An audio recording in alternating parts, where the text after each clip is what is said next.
Hi, decided some groovy entertainment. Today we're gonna have a book on tape to play for you. Today book is Alvin in the Chipmunks, Alvin Daydreams for 1990. So let's get started.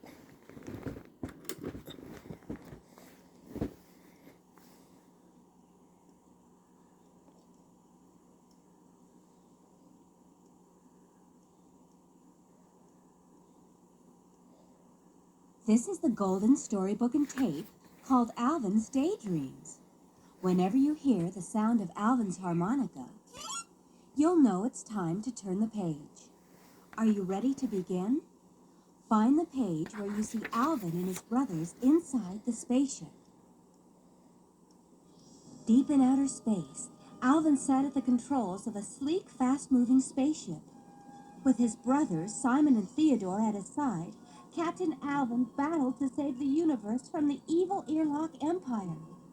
Enemy ship straight ahead, Captain, Said Simon. Arm laser cannon! Shouted Alvin. Laser cannons armed, Captain! Said Theodore. Let's blast these guys out of the sky! Said Alvin as he reached up with his right hand to press the firing button. Alvin, said a voice. The enemy commander is calling to surrender. Thought Alvin. Alvin, continued the voice, I see that your hand is raised. What is the answer? Alvin jumped. He realized that the voice belonged to his teacher. She was calling him back to the reality of her classroom from the outer space world of his latest daydream. Stammered Alvin. The answer is 42.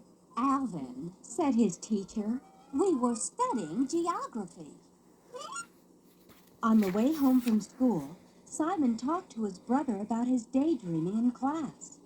You'll never learn anything if you don't pay attention, Alvin. He said. Uh-huh. Said Alvin, who was not really paying attention to Simon. Come on, I'll race you home. Simon just shrugged as Alvin ran on ahead.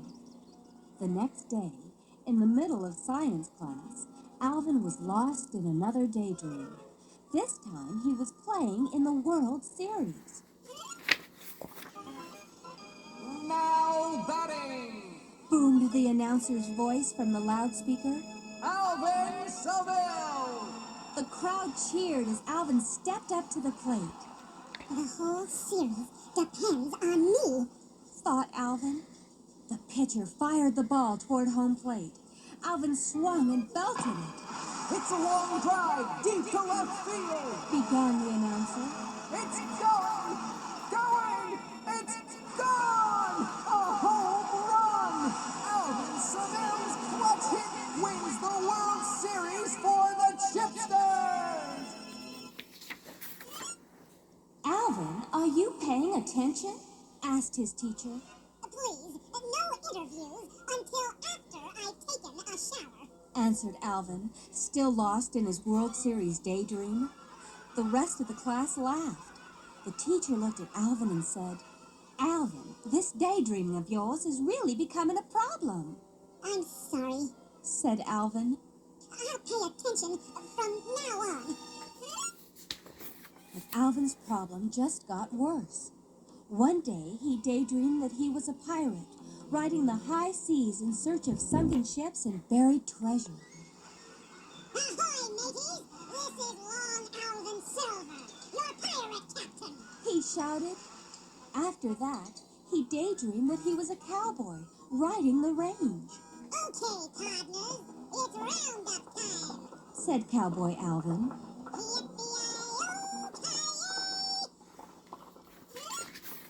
All of this daydreaming worried Alvin's teacher. Meanwhile, Alvin had a worry of his own. What am I going to do? He asked Theodore one evening at home. Everyone in my class has to write a composition for next Monday, and I don't know what to write about. What about how I spent my summer vacation? Or what I want to be when I grow up? Suggested Theodore. No, Answered Alvin. we did those already. This is an open theme. The students can write about whatever they want, but I can't think of a thing. The next morning, Alvin was back to his daydreaming in class. This time he was a spy, looking for double agents and using the latest high-tech gadgets. I've spotted the double agents below. I'm moving in now. Announced Alvin into a secret cufflink radio. Finally, Alvin's teacher called Dave at work and asked him for some help. Alvin's daydreaming in class is hurting his schoolwork, said the teacher. I'm very concerned because he's missing so much that goes on in class. That night, after dinner, Dave went into Alvin's room. But before Dave could say anything, Alvin spoke up. Dave, Began Alvin. I'm stuck. What's the matter? Asked Dave. I've got to write a composition by Monday, but my mind's a blank. I have no idea what to write about. Dave smiled. I had a talk with your teacher today, Alvin. He said. Uh-oh. Said Alvin. Am I in trouble for my daydreaming again? Don't you see, Alvin? Started Dave. Your daydreaming means that you have a terrific imagination. And having a terrific imagination is good. It's only your timing that's bad. Timing, Dave? Asked Alvin, who was now paying close attention. Sure. Continued Dave. When you're in class, you should be paying attention to the teacher. That way you won't miss anything that's going on. But when it's time to write a composition, Explained Dave. you should let your imagination soar. Think of it as a kite of ideas and turn those daydreams into compositions. That's what imagination is all about.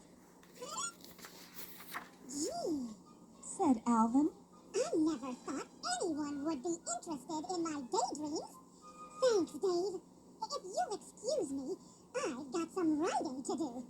Dave smiled as he closed the door behind him. Alvin got right to work.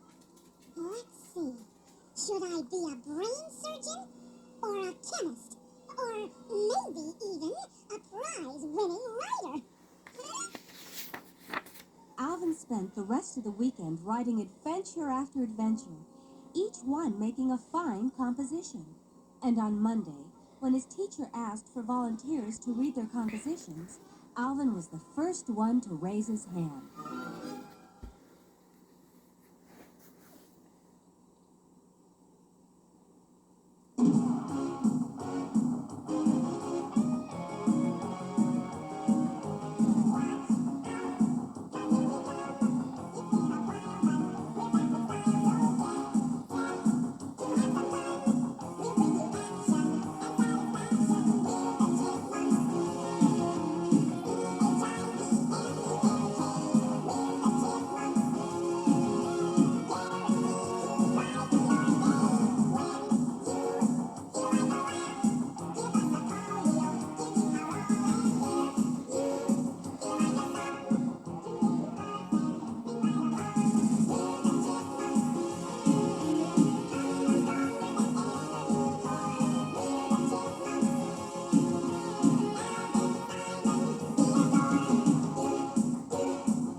So, that was Alvin and the Chipmunk, Alvin Daydream for 1990. So, please like, subscribe, share, and comment, and have a groovy day. Our next book will be Little Red Riding Hood.